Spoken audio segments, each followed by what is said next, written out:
میں ایک جنگلی علاقے کا سفر کر رہا تھا کہ اچانک مجھے سانپ اور نیولے کی لڑائی نظر آئی۔ کمزور نیولے نے ایک زبردست سانپ کو کس طرح مقابلے میں ہلاک کر دیا۔ دوستو، میں ہوں عبدالوحید سراجی، آپ دیکھ رہے ہیں نعیمی سحر GSU چینل۔ سانپ کاٹنے کا میں اعلیٰ تریاق ایک ایسی دوا، ایک ایسی جڑی بوٹی بتانے جا رہا ہوں جسے آپ سن کر کے تعجب کریں گے کہ ہمارے ارد گرد رہنے والی جڑی بوٹیاں اتنی کام کی ہو سکتی ہیں، اتنی فائدہ مند ہو سکتی ہیں جس کا آپ کو اندازہ نہیں ہے۔ آج میں آپ کو ایک جڑی بوٹی کے بارے میں بتاؤں گا، لیکن اس جڑی بوٹی کے پیچھے ایک واقعہ ہے، اور اس واقعے کو میں پہلے آپ کو بتانا چاہتا ہوں کہ اس جڑی بوٹی کے فوائد کتنے ہیں۔ یہ ایک حکایت ہے، اسے سننے کے بعد آپ کو یقین ہو جائے گا کہ واقعی اس کے فوائد بے شمار میرے نظر کے سامنے سے گزری، اور اس کا میں مطالعہ کر رہا تھا۔ اس میں ایک واقعہ تھا کہ مجھے میرے دوست ڈاکٹر SJ رائے صاحب نے بتایا کہ میرے پاس سانپ کا ایک اعلیٰ تریاق ہے جس کے حصول کی کیفیت بھی از حد دلچسپ اور عجیب و غریب ہے۔ وہ یہ ہے کہ میرے کرم فرما نے مجھے بتایا کہ میں اجمیر کے علاقے میں کسی جنگل کا سفر کر رہا تھا کہ اچانک مجھے ایک سانپ اور نیولا لڑتے ہوئے نظر پڑے۔ چنانچہ میں دور کھڑا ہوا ان کی لڑائی کو بغور دیکھنے لگا۔ دیکھنے سے معلوم ہوا کہ سانپ سخت زہریلا اور طاقتور ہے، مگر نیولا اس سے ہر طرح کمزور ہے۔ چنانچہ تھوڑی دیر میں سانپ نے کئی بار نیولے کو ڈسا، جس سے نیولا کئی ایک جگہ سے زخمی ہو گیا، مگر جوں ہی نیولے پر زہر کا اثر ہونے لگا وہ فوراً بھاگ گیا۔ خیال کیا کہ چونکہ نیولا شکست کھا کر بھاگا ہے، نامعلوم کہاں جا کر دم لے گا، مگر خلاف امید نیولا زیادہ دور نہیں گیا بلکہ تھوڑی دور جا کر رک گیا اور ایک بوٹی کو توڑ کر کھانے لگا، اور تھوڑی دیر میں پھر وہیں سے وہ سانپ اسی سانپ سے مقابلہ کرنے کو آ دھمکا۔ اسی طرح 2-3 بار مغلوب ہو کر بھاگتا اور ایک بوٹی کے پتے کو کھا کر پھر مقابلہ کرتا رہا، حتیٰ کہ اس نے اس زہریلے سانپ کو جان سے مار ڈالا، اور جاتے ہوئے یعنی اپنی مکمل فتح کے بعد بھی اس بوٹی کو کھا کر کسی نامعلوم جگہ چلا گیا۔ مجھے خیال ہوا کہ ضرور یہ بوٹی سانپ کے زہر کا تریاق ہوگی۔ اسی خیال سے میں نے اس بوٹی کو جا کر دیکھا اور ادھر ادھر سے چند پودے اکھاڑ کر اپنے جھولے میں ڈال دیے تاکہ بوقت ضرورت بنی نوع انسان پر بھی تجربہ کر کے دیکھا جا سکے۔ یہ تھی مختصر کیفیت جو انہوں نے بتائی۔ چنانچہ ڈاکٹر صاحب نے ان سے اس بوٹی کا حلیہ وغیرہ پوچھ کر اس بوٹی کو تھوتھا نامونگ علاقہ پٹیالہ کے گرد و نواح سے تلاش کرا لیا، مگر ابھی شوق تجربہ باقی تھا۔ ڈاکٹر صاحب کا بیان ہے کہ میں اس بوٹی کو لے کر ریلوے اسٹیشن جا کر گاڑی پر سوار ہوا تو اسی ڈبے میں ایک ایسا مریض دیکھنے میں آیا جس کی ہر موئے تن سے خون جاری تھا، یعنی منہ سے خون بہہ رہا تھا۔ دریافت کرنے پر معلوم ہوا کہ اس کو سخت زہریلے سانپ نے کاٹ کھایا ہے۔ اس کو کسی ڈاکٹر کے پاس لے گئے تھے، مگر اس ڈاکٹر صاحب نے جب اس کو انکار کر دیا کہ اس کی جان نہیں بچ سکتی تو مایوس ہو کر کہہ دیا کہ اس کو گھر لے کر کے جاؤ تاکہ اپنے متعلقین سے تو مل لے، کیونکہ اب یہ بچے گا نہیں۔ میں نے کہا گو اس کی حالت اب آخری ہے، مگر جب تک سانس تب تک آس والے مقولے کو مد نظر رکھتے ہوئے ایک دوا میں دیتا ہوں، اگر خدا کا فضل شامل ہوا تو ممکن ہے کہ اس کی جان بچ جائے گی۔ انہوں نے بھی بقول ڈوبتے کو تنکے کا سہارا میری بات کو منظور کر لیا۔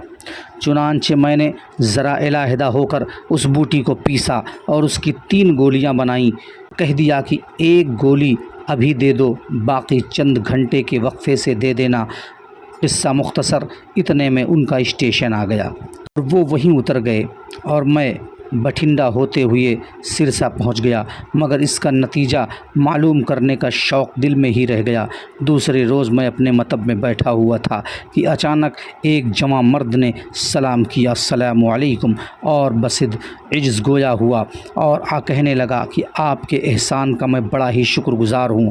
اجی آپ نے تو مجھ پر وہ احسان کیا ہے کہ جس کا مجھ سے کما حق و شکریہ بھی ادا نہیں ہو سکتا، وغیرہ وغیرہ غرضے کی اس قسم کی باتیں کر رہا تھا کہ گویا میرے اور اس کے درمیان کوئی گہرا معاملہ ہو چکا ہے، مگر میں حیران تھا ہے کون یہ شخص، کیونکہ میں نے اپنے خیال میں اس شخص کو کبھی دیکھا بھی نہیں تھا۔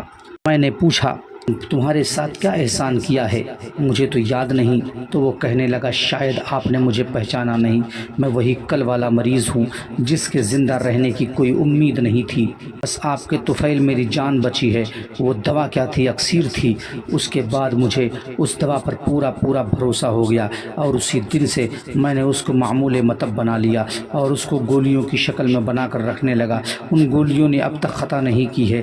میں نے یہ حکایت ڈاکٹر صاحب سے سنی تو مجھے بھی اس بوٹی کے دیکھنے کا شوق پیدا ہو گیا، چنانچہ جناب مولانا حکیم حافظ خیر الدین احمد صاحب کے مکان پر یہ بوٹی لا کر دکھائی۔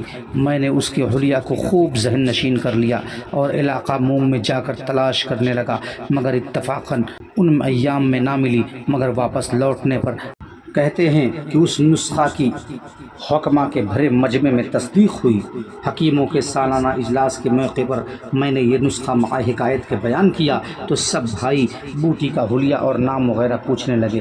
میں نے سب کچھ عرض کر دیا تو ایک بوڑھے حکیم صاحب جن کا نامی غالباً شبرام صاحب تھا، فرمایا کہ میں اس نسخے کی تصدیق کرتا ہوں، بلکہ میرا تجربہ تو یہ یہاں تک ہے کہ اگر مارے گزیدہ کے یعنی سانپ کے کاٹے ہوئے کی حالت بہت ہی بگڑ چکی ہو، گویا کہ وہ دوا لینے کے قابل ہی نہ رہا ہو، تب بھی مایوس نہیں ہونا چاہیے، بلکہ اس بوٹی کو پانی میں پیس کر مریض کی ناک یا کان یا آنکھ میں ڈال دیں، تب بھی مریض کا زہر دور ہو جاتا ہے۔ غرض کہ یہ بوٹی سانپ کاٹے کا اعلیٰ تریاق ہے اور یقینی علاج ہے، اور لطف یہ ہے کہ ملک کے اکثر حصے میں عام مل جاتی ہے۔